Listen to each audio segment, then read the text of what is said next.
Imagine you are flying in a helicopter over Lagos, Africa's largest metropolis. On one side, your eyes will catch the gleaming skyscrapers of places like Victoria Island and Echo Atlantic, home to multinational headquarters, luxury apartments, and rows of expensive restaurants. The latest models of Mercedes and Lexus glide through the streets. This is the Lagos that serves as the economic heartbeat of Nigeria, the commercial capital of West Africa, and the center of the world's second-largest film industry, known as Nollywood. This is the Lagos that stands as a bright beacon of opportunity and dreams for millions. Now, let's turn the helicopter toward the other side of the city. Floating before your eyes is Makoko, a massive slum on water where thousands of people live in precarious wooden houses in unsanitary conditions. Your ears will be met by the deafening honking of millions of cars, a daily feature of the city's notorious traffic jams, locally known as Go Slow. You will see piles of garbage by the roadside, open drains, and the difficult, constant struggle for survival of millions of people. This, too, is Lagos, two different, almost contradictory faces of the same city. On one side, boundless wealth. On the other, extreme poverty. On one side, the allure of modernity. On the other, chaos and a battle for survival. Because of this contrast, Lagos, despite being one of Africa's most dynamic and economically significant cities, regularly ranks among the world's worst or least livable cities in annual surveys by international organizations like the Economist Intelligence Unit, EIU. But why? How can a city that is simultaneously Africa's economic heartbeat, a cultural capital, and a dream destination for millions also be one of the most unlivable places on Earth? What historical mistakes, unplanned urbanization, and structural failures gave birth to this tragic contradiction? We will try to find the answers to these complex questions in today's episode of HistoraX TV. At the root of almost every problem in Lagos lies a single cause: its incredible and uncontrolled population explosion. To understand this explosion, we must look at the history of Lagos.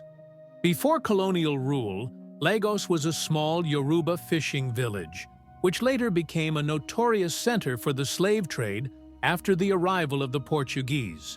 Under British colonial rule, it was the capital of Nigeria, but at that time it was a relatively quiet and sparsely populated city. Even at the time of Nigeria's independence in 1960, the population of Lagos was only a few hundred thousand. But then, an event occurred that changed the destiny of Nigeria and Lagos forever: the discovery of oil. In the 1970s, as global oil prices skyrocketed, Nigeria's oil boom, or golden age of oil, began. Billions of dollars from oil exports overnight inflated the Nigerian economy, and the epicenter of this economic activity was Lagos. It became an irresistible magnet. From remote villages in Nigeria, and even from neighboring countries like Ghana, Togo, and Benin, millions of people began rushing to Lagos in search of work, a better life, and their dreams. This tide of people was like a flood that could not be stopped. In 1970, the population of Lagos was about 1.4 million.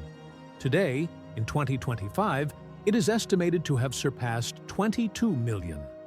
In other words, in just 50 years, the city's population has increased more than 15-fold.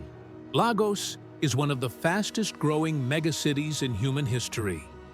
Every day, thousands of new people are added to this city. This monstrous and unplanned population growth has become a curse for Lagos. The city's basic infrastructure, housing, roads, electricity, water, and sanitation, was never prepared to handle such pressure.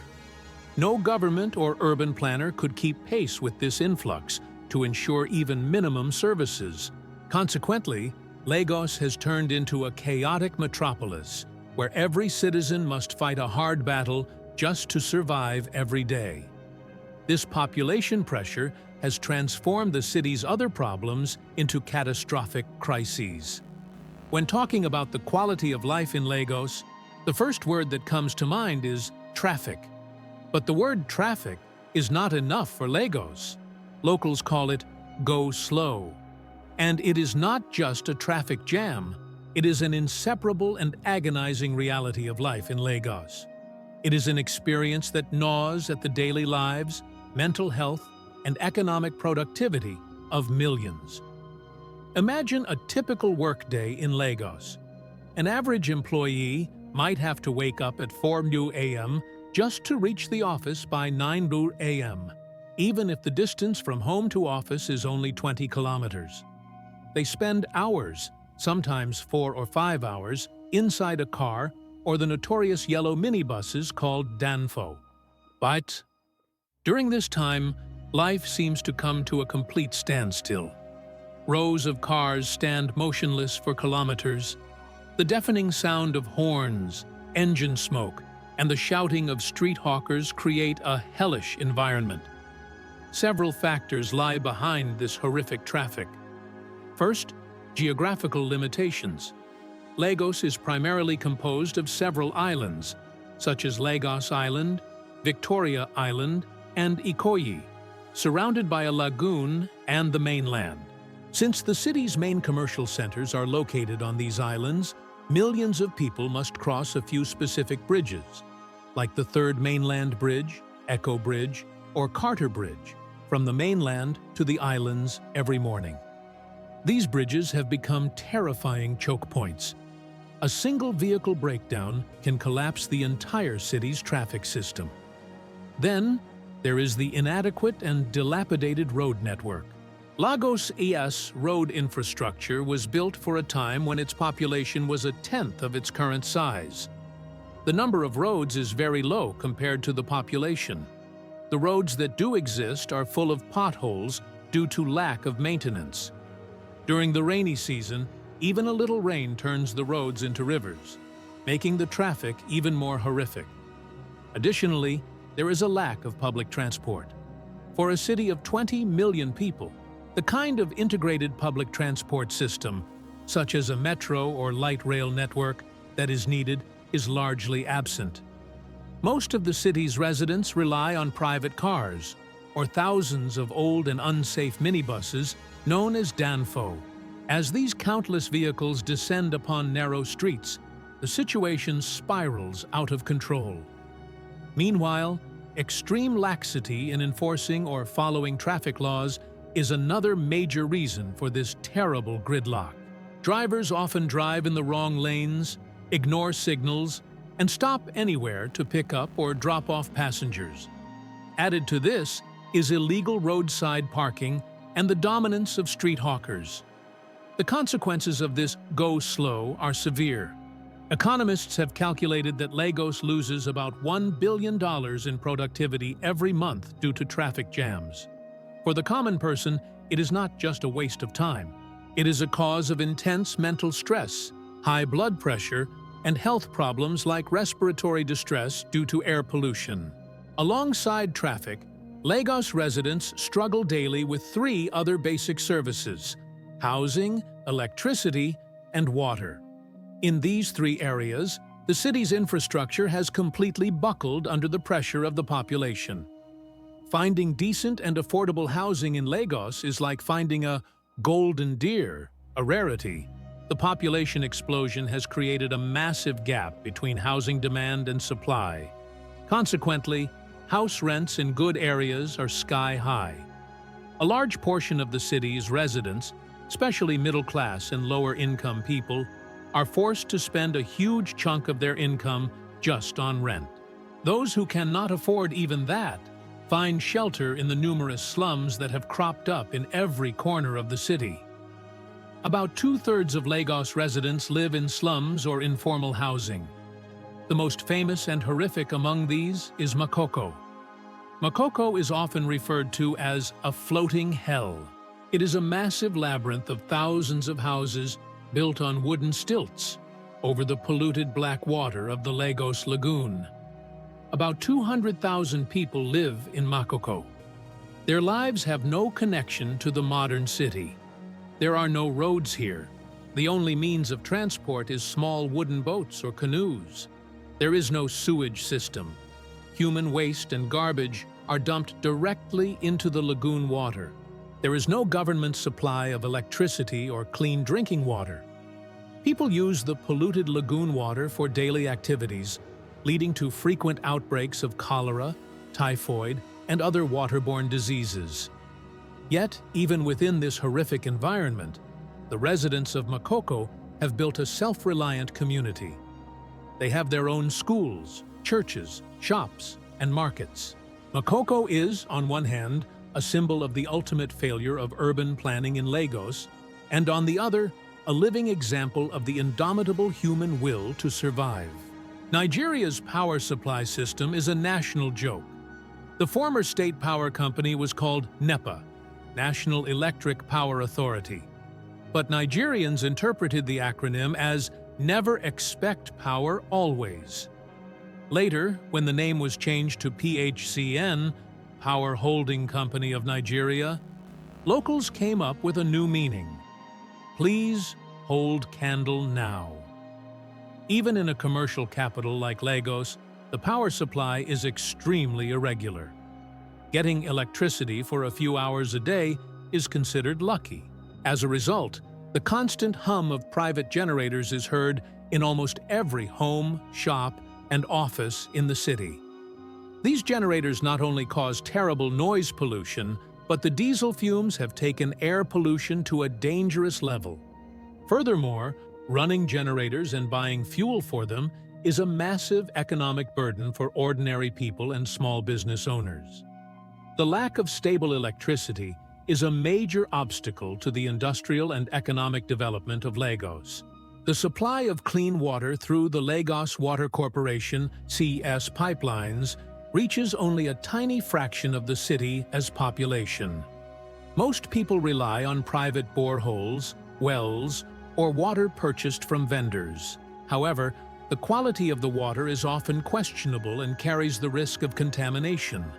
The city has no integrated sewage or sewerage system. Waste from many houses and slums flows directly into open drains and the lagoon, poisoning the entire environment and creating a fertile ground for diseases. The livability of a city depends not only on its physical infrastructure, but also on its social and economic environment. In these two areas, Lagos is in a deep crisis. Due to extreme poverty, unemployment, and inequality, the crime rate in Lagos is very high. From common mugging and pickpocketing to armed robbery, kidnapping, and car theft, such incidents are daily occurrences. A type of taxi robbery known as one chance is a terrifying name in Lagos, where passengers are picked up in a vehicle and then stripped of everything they own. The Nigerian police force, responsible for tackling this crime, is itself riddled with allegations of corruption, inefficiency, and human rights violations. Public trust in the police is near zero. Consequently, those who are financially well off hire private security guards and live in protected, gated communities. On the other hand, ordinary people are often forced to leave their security in the hands of local vigilante groups or gangs known as area boys, who often run their own protection rackets and criminal rings. This sense of insecurity creates permanent mental stress in the daily lives of Lagosians. The formal economy of Lagos has been able to provide employment for only a tiny fraction of the city's vast population. As a result, about 60 to 70% of the city's economic activities rely on the informal sector. Small roadside shopkeepers, street vendors, auto parts repairers, motorcycle taxi drivers known as Okada, and waste pickers. These are the real driving forces of the Lagos economy. This informal economy reflects an incredible vitality and the entrepreneurial spirit of the people. It has provided livelihoods for millions, something the state failed to do. But there is a dark side to this economy. Workers in this sector have no legal protection.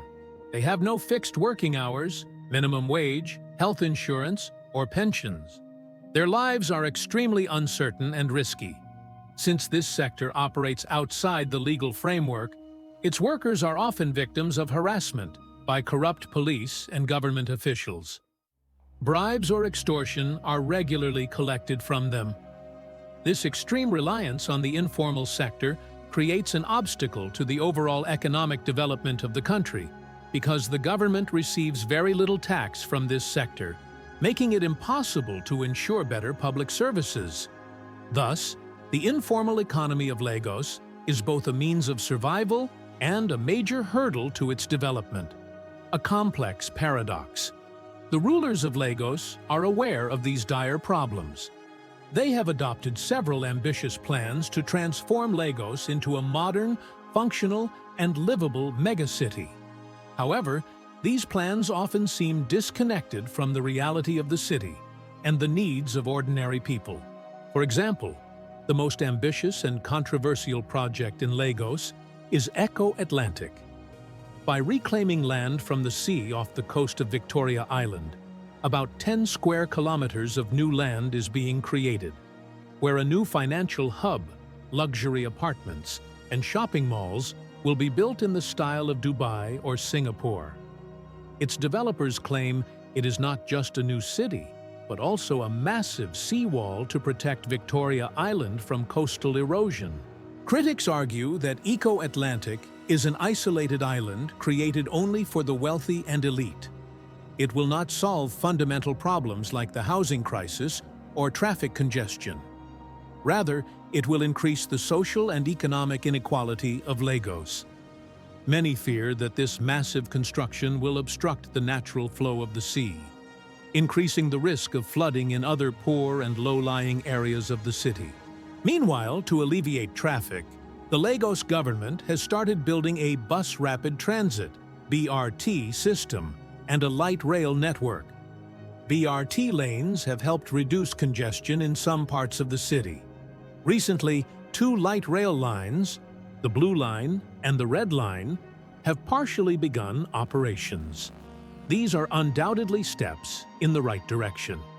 But for a city of over 20 million people, these efforts are still just a drop in the bucket. The implementation of these projects is very slow and often suffers from corruption and mismanagement.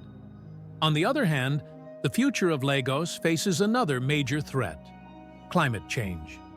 Being a low-lying coastal city, rising sea levels could pose an existential crisis for Lagos. Lagoon-based communities like Makoko and millions of people living near the coast are at severe risk of catastrophic flooding. Can the Lagos government's top-down development model, often limited to shiny mega-projects, solve the fundamental problems of ordinary people's lives? Or will it just create a few orderly islands in a sea of chaos? This question is the biggest challenge for the future of Lagos. So, why is Lagos, the largest city in Africa, one of the worst cities to live in? The main reason is the unbridled and unplanned population explosion, which has crashed like a tsunami onto a fragile and inadequate infrastructure. This single cause has given birth to the city's other crises: lethal traffic jams, inhumane housing shortages, lack of electricity and water, and widespread insecurity. But the story of Lagos is not just one of failure. Judging this city solely by EIU rankings would be a grave mistake. These rankings can calculate the hours spent in a traffic jam, but they cannot measure the entrepreneurial spirit of the person selling snacks at a car window within that same jam. These rankings can measure the lack of sanitation in Makoko, but they cannot measure the determination of teachers running makeshift schools to educate children despite those adversities. Lagos is an ultimate test of human resilience and vitality. It is a city that takes everything from its residents every day, but in return, it offers the dream of an opportunity that is impossible to find anywhere else in Nigeria. Millions of people endure the city's nightmares every day just to chase that dream. Lagos is not just a city. It is a living laboratory of 21st century urban civilization. Other megacities in the developing world facing similar population growth problems can learn from the mistakes of Lagos. The struggle and survival of Lagos are not just Nigerian. They are an important chapter in the urban future of the entire world.